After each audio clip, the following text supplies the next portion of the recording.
Welcome to Vedanta coaching academy. मेरा नाम है जीवन कुमार और आप मेरे साथ कर रहे हैं हिंदी विषय को। तो देखिए, हिंदी विषय में आज जो हमारा टॉपिक रहने वाला है वो है हिंदी भाषा में प्रयुक्त होने वाले चिन्ह। ठीक है, तो आज जो हम करने वाले हैं, हम क्या इस विषय में हम क्या क्या चीजें जो है वो करेंगे वो आपको हम बता देता हूँ। देखिए, चिन्ह में पढ़ेंगे हम परिभाषा, वो उसकी आवश्यकता क्या है। ठीक है, उस प्रकार भिन्न प्रकार के आपके चिन्ह जो है वो कौन कौन से आपके चिन्ह होते हैं, हर चिन्ह की परिभाषा उदाहरण सहित यहाँ पे रहेगी। फिर हम कुछ एक जो है आपके इसके साथ साथ ही हम इसका अभ्यास प्रश्न भी करेंगे। अब चिन्ह की मैं किन चिन्हों की बात कर रहा हूँ। अरे जब आप देखिए, जब हम लिखते हैं ना कुछ, तो उसमें आपका जो वो अल्प विराम, अर्ध विराम, पूर्ण विराम, इस प्रकार के जो चिन्ह इस्तेमाल होते हैं, ठीक है, इनको हम क्या कहते हैं, ये आपके आज हम करने वाले। जैसे आपका ये हो गया अल्प विराम हो गया, है ना, आपका पूर्ण विराम हो गया, है ना, फिर उसके बाद विस्मय बोधक जो इस तरह का आपका चिन्ह होता है। तो ये जो चिन्ह है ना, इनको हम करने वाले हैं। आपका योजक चिन्ह हो गया आपका, है ना, जिसको बराबर है हम बोलते हैं, इस प्रकार के चिन्ह होते हैं। आपके कोष्टक होंगे कुछ एक आपके, है ना, इनका इस्तेमाल कब किया जाता है, ये सारी चीजें हम पढ़ने वाले हैं। ठीक है, इन चिन्हों को हम पढ़ने वाले हैं। देखिए, इस विषय की काफी महत्वता है, ये व्याकरण की दृष्टि से अत्यंत ही महत्वपूर्ण विषय है। क्यों? क्योंकि इनको पूछ लिया जाता है। आपके बहुत सारे क्वेश्चन आएंगे, मान लीजिए आपको लाइन दे दी जाएगी और लाइन में बोलेंगे कि बताइए इसमें कहां पर कौन सा चिन्ह जो है वो प्रयुक्त होना है। ठीक है, या ऐसे पूछ सकते हैं कि इस चिन्ह की क्या महत्वता है। ठीक है, डायरेक्ट प्रश्न भी पूछा जा सकता है। तो बहुत ही सरल तरीके से आज जो है हम इसको करने वाले हैं, मैं आपको पढ़ाने वाला हूं, हम समझने वाले हैं इस चीज को। ठीक है, तो आइए देखिए, पहला क्या रहेगा आपका कि पाठ को सरल बनाने के लिए, है ना, या भाव के बोध के लिए। अब इधर ही देख लीजिए, ये जो सेंटेंस लिखा है, पाठ को सरल बनाने के लिए, यहां पर क्या लगा हुआ है आपका, अल्प विराम लगा हुआ है। उसके बाद भाव बोध के लिए, है ना, फिर क्या हुआ आपका, शब्दों और वाक्यों के परस्पर संबंध दर्शाने के लिए फिर से हमने एक अल्प विराम लेना है बीच में, तो यहाँ पे आपका लग गया कोमा, अल्प विराम लग गया। अब पढ़ते समय एक वाक्य की समाप्ति के लिए हम जिन चिन्हों का प्रयोग करते हैं उसे विराम चिन्ह कहते हैं। तो ये क्या हो गया आपका, पूर्ण विराम लग गया। यहाँ पे फिर अल्प विराम लिया और यहाँ पे हमने हाईलाइट करने के लिए कि विराम चिन्ह की जब हम बात कर रहे हैं तो उसको इन इन्वर्टेड कॉमास में लिखा। तो ये जो है आपके वो हिंदी भाषा के चिन्ह हैं। आपको इसी सेंटेंस में समझ आ गया, इस तरह से हमने इस्तेमाल करने होते हैं। आपको इस वाक्य में इसका प्रयोग आ गया। तो देखिए, अब चिन्ह हैं कौन कौन से। पहला हुआ आपका पूर्ण विराम, है ना, जिसको हम इंग्लिश में फुल स्टॉप कहते हैं, तो ये एक डंडे के रूप में लगता है। फिर आया आपका अर्ध विराम, जिसको इंग्लिश में सेमी कॉलन कहा जाता है। ठीक है, एक बिंदु और नीचे जो है आपका वो कॉमा। फिर अल्प विराम होता है, जिसको इंग्लिश में कॉमा कहते हैं। फिर प्रश्नवाचक चिन्ह हो गया, और साइन ऑफ इंटेरोगेशन, जब आपने कोई प्रश्न पूछना हो तो इसके लिए हम इसको इस्तेमाल करते हैं। विस्मय सूचक एक्सक्लेमेशन, है ना, जैसे जब कोई एक शोक या हर्ष या किसी भी प्रकार की एकदम से अचानक आश्चर्य करने वाली जो घटना होती है, वहां पर आपका क्या लगता है, विस्मय सूचक चिन्ह आपका इस्तेमाल होता है। फिर कई बार उपविराम लगते हैं आपके, है ना, फिर अवतरण चिन्ह होते हैं। फिर उसके बाद क्या होता है आपका, इन्वर्टेड कोमास होते हैं, है ना, जिनको उद्धरण चिन्ह कहा जाता है। ये आपके अवतरण हुए, ये आपके उद्धरण चिन्ह हुए। फिर रेखिका या निर्देशक चिन्ह होते हैं, जिसको डैश कहते हैं। फिर आता है आपका विवरण चिन्ह, है ना, जिसमें कॉलन और डैश लगता है। जब आप किसी चीज का विवरण दे रहे होते हैं ना, फॉर एग्जांपल आपने देखा होगा, हम लिखते हैं कि प्रसंग या व्याख्या। ठीक है, जैसे मान लीजिए कोई पंक्तियां दी होती है, फिर उसने आपका उनकी व्याख्या करनी होती है, तो आप व्याख्या लिखते हो, फिर उसके बाद ये दो बिंदु लगाते हो और ऐसे डैश लगाते हो, तो इसको क्या, विवरण, मतलब आप जो है ये विवरण का चिन्ह होता है कि मैं इसका विवरण कर रहा हूं। फिर त्रुटिपूर्ण चिन्ह होते हैं आपके, है ना, जैसे कि ये, है ना, ये साइन ऑफ लेफ्ट वर्ड हम बोल सकते हैं, लेफ्ट वर्ड बोल सकते हैं। तो इसमें क्या होता है कि कई बार ना लेफ्ट वर्ड, मतलब जब आपने कुछ लिखना है ना, और कई बार कोई शब्द जो है छूट जाता है किसी वाक्य में। फॉर एग्जांपल मैंने लिखना था कि ये जो है मैं विराम चिन्ह लिख रहा हूं, है ना, विराम चिन्हों को मैं यहाँ पे या किसी चिन्ह को मैं एक्सप्लेन कर रहा हूँ, उसकी व्याख्या कर रहा हूँ, और कोई शब्द रह गया, व्याख्या रह गया, तो फिर मैं ये जो है आपका त्रुटिपूर्ण चिन्ह लगाऊंगा, उसको ऊपर लिख दूंगा, तो ये उसका साइन होता है। फिर उसके बाद कोष्टक आया, फिर समानता सूचक, जिसको इक्वल, है ना, इक्वल टू बोलते हो आप, है ना। फिर आगे आपका दीर्घ उच्चारण चिन्ह, है ना। अब ये हमने कब पढ़ा था, ये हमने उसमें स्वरों में भी पढ़ा था, आपको याद होगा जब हम स्वर पढ़ रहे थे, तो मैंने आपको एक बताया था कि हिंदी भाषा में देखिए एक हम ओम की बात कर रहे थे। हमने बोला ना कि एक ऐसा चिन्ह भी आता है जब क्या होता है, आपको कभी लंबा उच्चारण करते हैं ना, जैसे आप ध्यान में लीन होते हैं तो आप ओम शब्द का उच्चारण करते हैं, तो उस लंबे उच्चारण के लिए क्या प्रयुक्त होता है, इस चिन्ह का प्रयोग किया जाता है, जो यहाँ पर दिया गया है, जो बोल रहा है दीर्घ उच्चारण, तो लंबा उच्चारण करने के लिए, है ना। फिर आता है आपका लोप चिन्ह, है ना, जिसमें ये दो, एक दो तीन बिंदु आएंगे। लाघव चिन्ह आएगा आपका, है ना।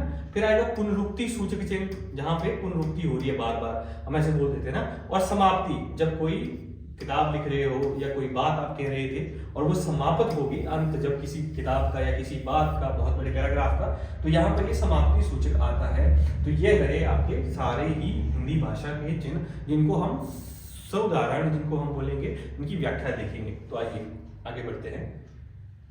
सबसे पहले आता है आपका पूर्ण विराम। अब पूर्ण विराम कब लगता है कि किसी वाक्य के अंत में पूर्ण विराम चिन्ह लगाने का मतलब क्या होता है कि वो वाक्य समाप्त हो गया है।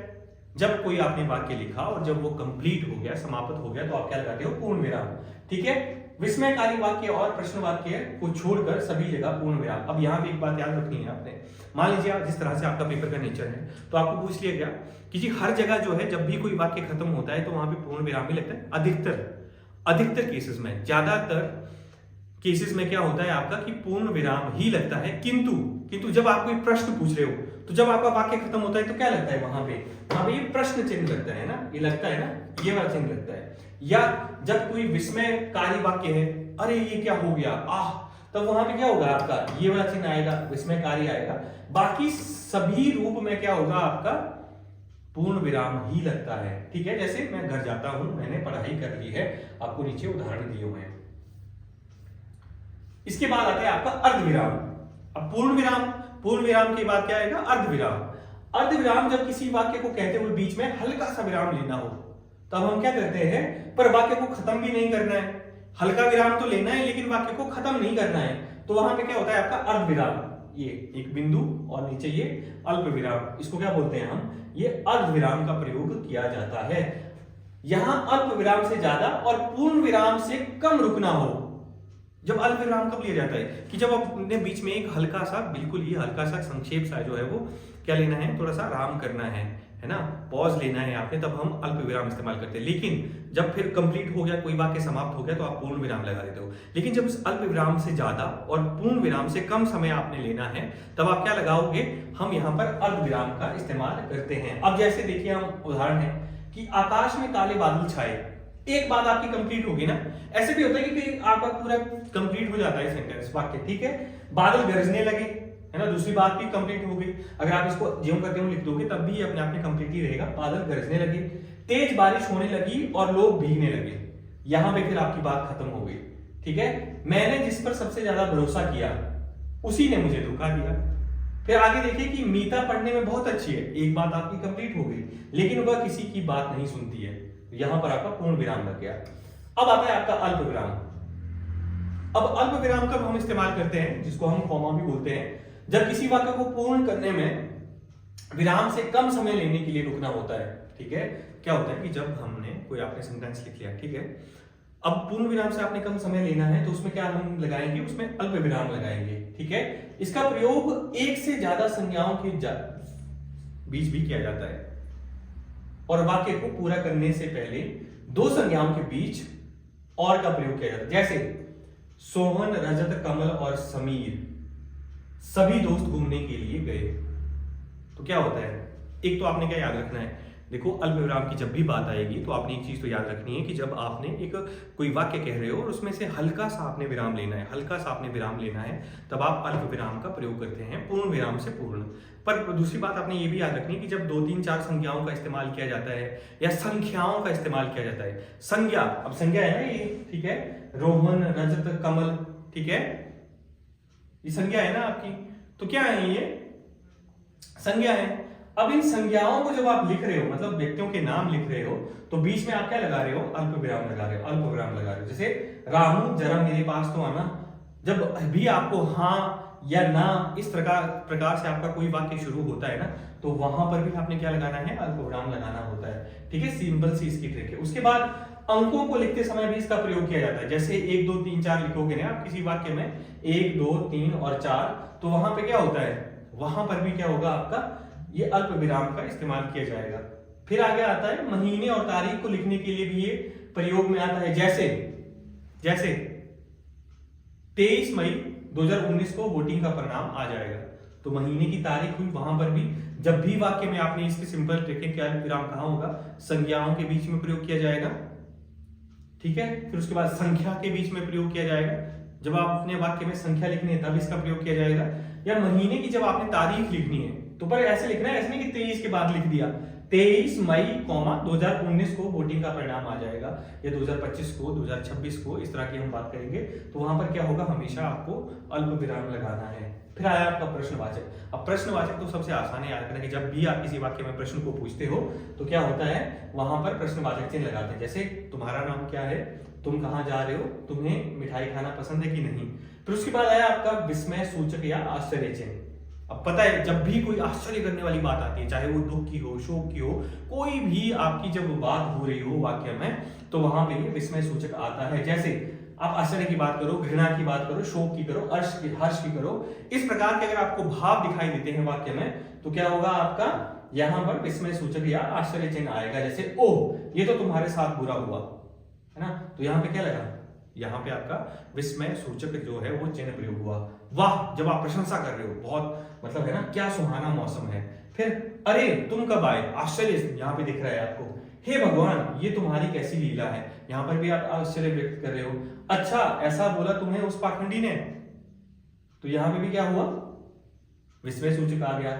फिर शाबाश मुझे तुमसे यही उम्मीद थी, तो क्या हुआ, जब भी आप आश्चर्य, घृणा, शोक, हर्ष, देखिए ना, ये जो आपका विस्मय सूचक हो गया और आपका क्या हो गया, प्रश्नवाचक हो गया, है ना, इवन कोमा वगैरह, ये इस तरह के अत्यंत ही इजी है, बहुत ही इजी वे में क्या होता है वो आप इनको याद रख सकते हो। फिर आगे आपका उपविराम या अपूर्ण विराम, जब आपकी दो बिंदी लगती हैं, तो इसको कब कहते हैं हम, जब किसी शब्द को अलग दिखाना हो तो वहां पे उपविराम का प्रयोग किया जाता है। अब हमेशा याद रखना, जैसे विज्ञान, वरदान या अभिशाप, जब आपने ना ये अलग दिखाना है कि हम विज्ञान के बारे में बात कर रहे हैं कि ये वरदान है या अभिशाप है, तो आप क्या करोगे, ये वहां पर उपविराम या जिसको क्या बोलेंगे, अपूर्ण विराम का इस्तेमाल करोगे। उदाहरण, राम घर जाता है ना, ये अलग दिखाना है आपने इससे। फिर आता है अवतरण चिन्ह। अवतरण मतलब किसी वाक्य में किसी खास शब्द पर जोर देने के लिए इस चिन्ह का उपयोग किया जाता है। तो अवतरण चिन्ह क्या होता है कि जब आपने किसी वाक्य में क्या करना होता है, किसी खास शब्द के ऊपर जोर देना होता है। जैसे गोदान, अब गोदान यहाँ पे उपन्यास है ना, इसकी बात की जा रही है, मुंशी प्रेमचंद जी का सबसे महत्वपूर्ण उपन्यास माना जाता है, तो यहाँ पर क्या है, आपके अवतरण चिन्ह आ गया। फिर रामायण, अब यहाँ पे इसको आपने यहाँ पे बल दे रहे हो इस बात के ऊपर, हिंदुओं का धार्मिक ग्रंथ है, तो यहाँ पे भी क्या हो गया, आपका अवतरण चिन्ह आए, ठीक है। फिर आया आपका उद्धरण चिन्ह। उद्धरण मतलब होते हैं आपके ये जिनको हम कॉमास बोलते हैं, वहां पे जैसे कि किसी और के लिखे वाक्य को, अब उद्धरण का मतलब आपने ना, उद्धरण क्या होता है, उदाहरण देना है ना, अगर उदाहरण की बात आ रही है वहीं से उद्धरण चिन्ह बना। तो यहाँ पे क्या होगा, जब आपने ना किसी की बात को, जो जैसे फॉर एग्जांपल कि शेक्सपियर ने जी ऐसा कहा, या कालिदास ने ऐसी बात कही है, या कौटिल्य के कोई आपने शब्द लिख देने हो, बताना हो उसकी कोई बात कही है और आपने उसको ज्यों का त्यों ही लिखना है ना, कि जैसे उसने कही है वैसे ही आपने वो बतानी है, तो फिर क्या करोगे आप, उनको उद्धरण चिन्ह के बीच उनका इस्तेमाल करते हो। जैसे यहाँ पर आपको एग्जाम्पल दिए गए हैं, हरिवंश राय जी ने कहा है, अब क्या कहा है, उन्होंने जो कहा है मैंने उसे जैसे का तैसा ही लिखा, तो इनको उद्धरण चिन्हों के बीच में रखा गया। जैसे मन का हो तो अच्छा, ठीक है, मन का ना हो तो और भी अच्छा।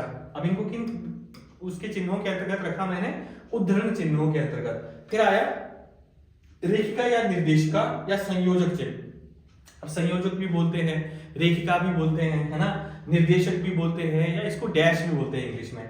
तो इस चिन्ह का प्रयोग कब किया जाता है, जब किसी द्वारा कही गई बात को दर्शाने के लिए किया जाता है। जैसे माँ ने कहा, क्या कहा, आज तुम्हारी तबीयत ठीक नहीं है तो तुम स्कूल मत जाओ, ठीक है। तो अब जब मैं ना उनकी कही बात किसी और को बता रहा हूं, पर जब मैं लिख रहा हूं तो आपकी माँ ने कहा, पर मैंने ज्यों का त्यों नहीं करा इस्तेमाल, ठीक है।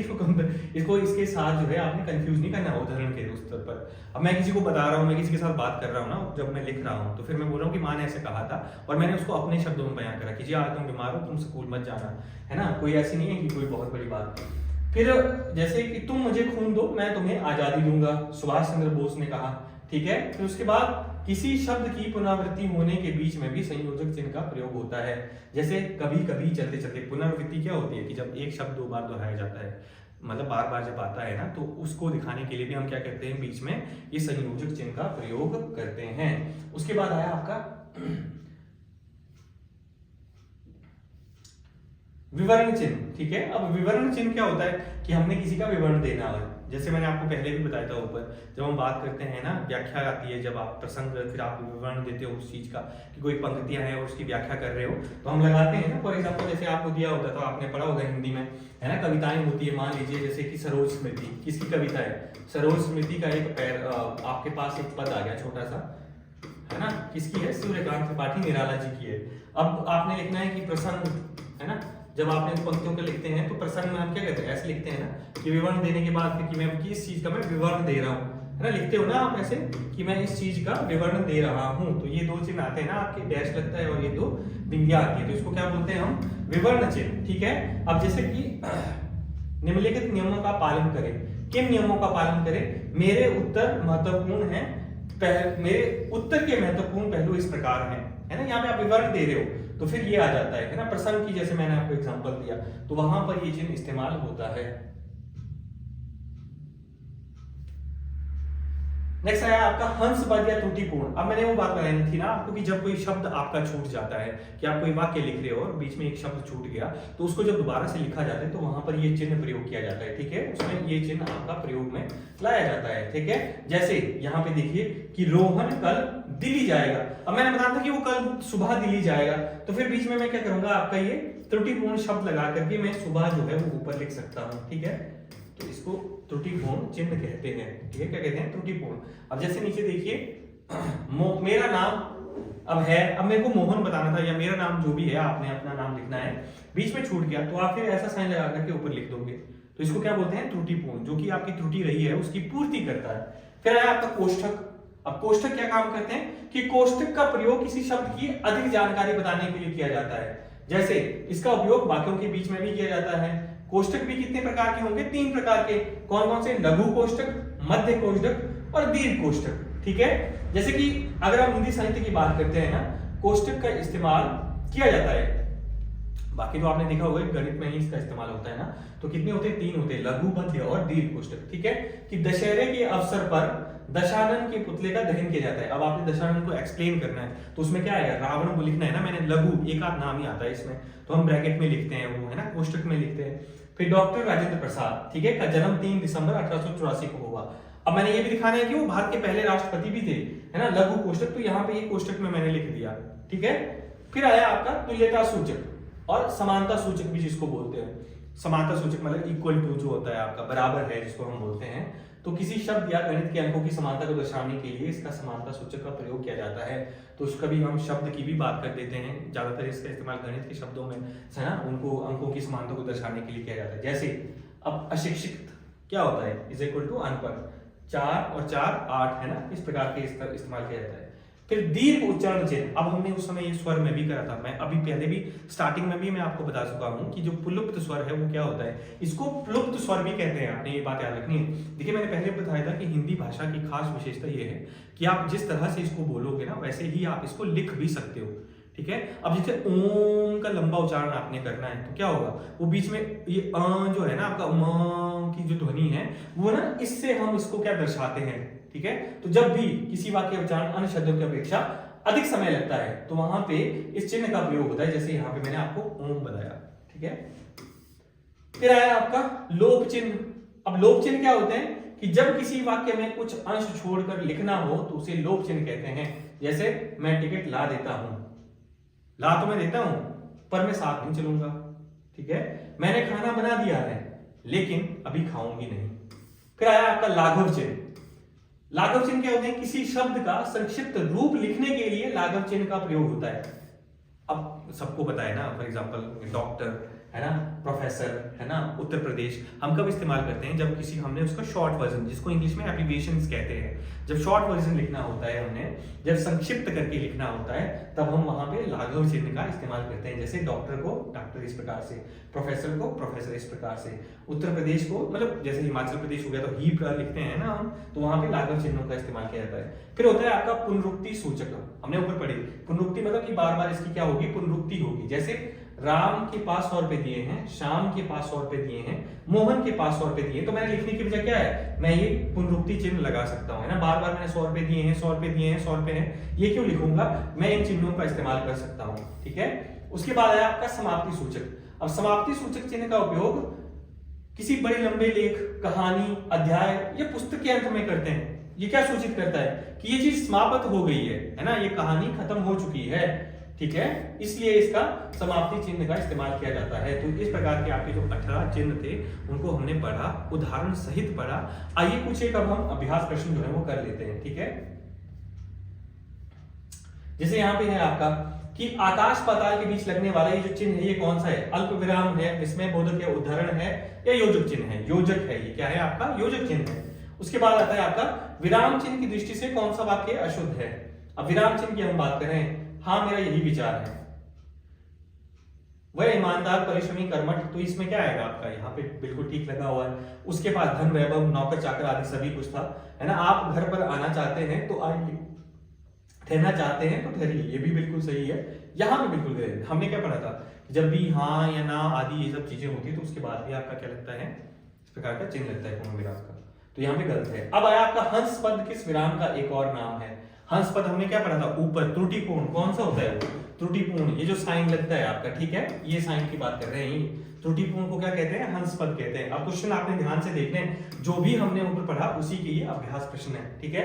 तो त्रुटिपूर्ण जो होता है, हमने देखा कि त्रुटिपूर्ण क्या होता है? जहां पर जब कोई आपका शब्द छूट जाता है तो उस त्रुटि की पूर्ति के लिए आप इस चिन्ह का इस्तेमाल करते हो। फिर आया आपका हिंदी व्याकरण में सर्वाधिक रूप से प्रयोग होने वाला विराम चिन्ह कौन सा है? तो कौन सा विराम चिन्ह जो सबसे अधिक प्रयोग होता है वो है आपका अल्प विराम, ठीक है। फिर आया निर्देशित चिन्ह या रेखिका का प्रयोग किसके लिए किया जाता है?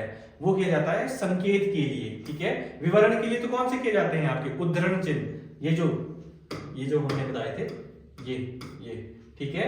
उसके बाद समानता सूचक तो आपका इक्वल होता है। लोक निर्देश के लिए आपको पता है कि वो ये आते हैं, डैश डैश डैश आते हैं। फिर इसके बाद आता है आपका कि निम्नलिखित में से उपविराम का कौन सा चिन्ह है? तो क्या होते हैं आपके? ये उपविराम, ये अल्प, ये अर्ध और ये डैश, जिसको योजक। दिवा दिवस में रिक्त स्थान पर उचित चिन्ह का प्रयोग कीजिए। अब दिवा दिवस में क्या होगा? यहाँ पे योजक नहीं आएगा, यहाँ पे दिवा का और दिवस का दोनों का मतलब क्या होता है आपका? दोनों शब्द अलग अलग हैं, मतलब क्या है इनका? दिन ही है। तो यहाँ पे क्या लगेगा आपका? इक्वल टू की जो हम बात करते हैं, ठीक है, बराबर है। दो विपरीतार्थक शब्दों के बीच में किसका प्रयोग होता है? हमेशा, जैसे दिन, रात, माता, पिता, भाई, बहन, इन सब के बीच में क्या आता है आपका? योजक चिन्ह आता है। फिर इसी प्रकार से किस वाक्य में सही विराम चिन्हों का प्रयोग हुआ है? अब इसमें किसमें हुआ है? देखिए, अन्याय, अन्याय, सरासर अन्याय, ये किस प्रकार के हैं आपकी? शोक, घृणा, हर्ष, जब इस प्रकार का आपका कोई आपने अभिव्यक्ति करनी है, भावों को प्रकट करना हो, तो हम किस प्रकार के शब्द का इस्तेमाल करते हैं? हम करते हैं आपके विस्मय सूचक चिन्ह का। तो विस्मय सूचक कहां पर है? यहां पर है आपके। फिर आया, जब दो संयुक्त क्रियाएं एक साथ प्रयुक्त हो तो कौन सा चिन्ह लगाया जाता है? पूर्ण विराम। जब दो संयुक्त क्रियाएं एक साथ प्रयुक्त होती हैं, पूर्ण विराम। फिर समुचय बोधक अवयव का लोप होने पर क्या प्रयुक्त होता है? अर्ध विराम। फिर आते हैं आपके किस विकल्प में विराम चिन्ह का सही प्रयोग हुआ है? तो किसमें हुआ है? जीवन विश्व की संपत्ति है। किसने कहा है? प्रसाद ने कहा है। अब ये क्या है आपके? उद्धरण चिन्ह है ना, ये उद्धरण चिन्ह जहां पर ज्यों का त्यों ही आपने लिखना होता है कि किसी व्यक्ति ने ऐसा कहा है और उसने जैसा कहा है मैंने वैसा ही लिखा है, तो वो किस में अंतर्गत आएगा? उद्धरण चिन्हों के अंतर्गत ये चिन्ह जो रहे हैं आपके। इसके बाद हम बात करेंगे किस वाक्य में विराम चिन्ह का गलत प्रयोग हुआ है। तो विराम चिन्ह का कहां पर हुआ है? उसके पास कपड़ा लता कुछ भी या नहीं है, ठीक है, तो इसमें, बाकी जगह पे बिल्कुल सही है। ऐसे उपवाक्यों के बीच जो परस्पर संबंध होने पर भी स्वतंत्र प्रतीत होते हैं, वहां किस चिन्ह का प्रयोग किया जाता है? वहां पर अर्ध विराम का। अब आपने ये भाषा याद रखनी है, अर्ध विराम कब लगता है? जब दो वाक्य होते हैं ना, वाक्य जिनका आपस में संबंध तो होता है, फिर भी वो स्वतंत्र होते हैं, इंडिपेंडेंट होते हैं, तो वहां पर हम किस का प्रयोग करते हैं? वहां पर हम अर्ध विराम के चिन्ह का प्रयोग करते हैं। फिर पूर्ण विराम के बाद सर्वाधिक प्रयुक्त होने वाला विराम चिन्ह कौन सा है आपका? पूर्ण विराम के बाद अल्प विराम जो सर्वाधिक प्रयुक्त होता है। निषेध सूचक जब हम नहीं हो, और स्वीकार सूचक हाँ, ठीक है, इनके बाद कुछ लिखना हो तो कौन सा चिन्ह प्रयुक्त किया जाता है? आपका अल्प विराम। इनके बाद कॉमा आपका लगता है, उसको हम बोलेंगे। जब भी आपने हाँ और ना जो है ना, जब इससे स्टार्ट भी होता है आपका वाक्य की, जब शुरुआत भी होती है, तब भी आप क्या करते हो? अल्प विराम से इनकी शुरुआत करते हैं। फिर आया आपका अर्ध विराम। तो इसके प्रयोग के संबंध में कौन सा कथन असत्य है? जैसे कि शब्द युग्मों को एक दूसरे से अलग करने के लिए अर्धविराम का प्रयोग होता है, बिल्कुल गलत है। अर्धविराम क्या होता है? समानाधिकृत वाक्यों के बीच प्रयुक्त होता है, बिल्कुल सही है। समान मतलब एक समान जो वाक्य होते हैं उनके बीच में प्रयोग किया जाता है। अर्धविराम मिश्र तथा संयुक्त वाक्यों के विपरीत अर्थ प्रकट करने वाले उपवाक्यों के बीच भी प्रयुक्त होता है। तो ये भी क्या हो गया आपका? सही हो गया। फिर आया अर्धविराम का प्रयोग किसी वाक्य में उदाहरण सूचक शब्द के पहले होता है, ये भी सही है। लेकिन ये युग्मों को अलग करने के लिए अर्धविराम जो है वो प्रयुक्त नहीं होता है। तो थैंक यू सो मच। ये था आपका, जब हमने क्या करा, आपके प्रश्न चिन्ह, हमने हिंदी भाषा में प्रयोग होने वाले चिन्हों को पढ़ा और चिन्हों के प्रयोग हमने जो है किस प्रकार से देखे, उदाहरण सहित हमने उनको समझा, उसकी व्याख्या देखी, परिभाषा देखी, सभी चिन्हों को एक एक करके हमने पढ़ा। उसके बाद उनका जो अभ्यास प्रश्न बनाए थे, तो अभ्यास प्रश्न के आधार पर उनका अभ्यास भी करा। इसी के साथ थैंक यू सो मच और मैं मिलता हूं आपको अगले नेक्स्ट लेक्चर में।